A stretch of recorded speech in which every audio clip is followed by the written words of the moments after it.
Votre famille peut être confrontée à des problèmes. Jean 14, verset 27. Je vous laisse la paix, je te donne ma paix. Je ne vous le donne pas comme le monde le donne. Ne soyez pas angoissés ou intimidés.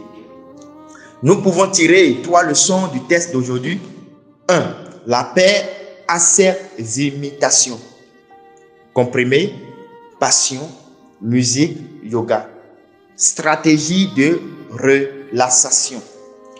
Photo mentale de plage lointaine. Alcool, les drogues.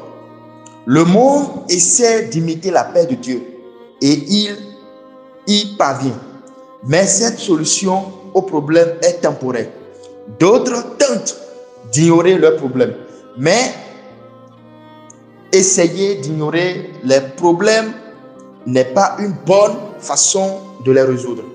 Peu importe à quel point vous enfoncez votre tête dans le sable comme une autruche, la situation qui vous accable ne s'améliorera pas. Un problème non résolu n'est pas un problème résolu. En d'autres termes, un problème laissé sans solution est un problème croissant. Prétendre que les problèmes n'existent pas ne les fait pas disparaître. Au contraire, dans la plupart des cas, ils se multiplient. Seul Dieu peut donner la paix permanente. Lorsque des problèmes surviennent dans notre vie, ne cachez pas votre tête dans un trou comme une autruche. Demandez à Dieu sa paix. 2. La paix est un don. Si quelqu'un pouvait emballer la paix et la vendre, il deviendrait multimillionnaire. Si vous avez besoin de paix, allez à la source de la paix.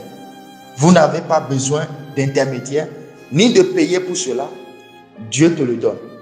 Pour nous, cette paix est un cadeau, mais elle lui a coûté cher. Cela avait un prix incalculable. La vie de son fils Jésus. 3. La paix n'est pas l'absence de problème, mais le calme au milieu d'eux.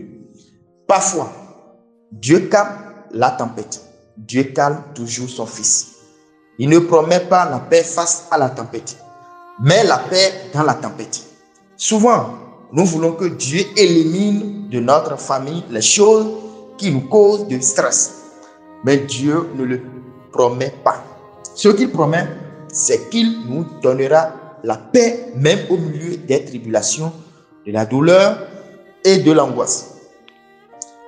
Discutez en couple et découvrez si vous avez des problèmes auxquels vous n'êtes pas confrontés et dont il ne parle pas.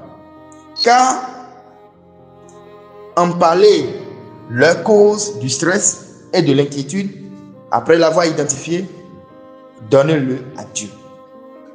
Notre prière, nous demandons à Dieu de nous aider à affronter nos problèmes avec confiance et paix. Au lieu de cacher nos têtes, nous les relevons. Amen.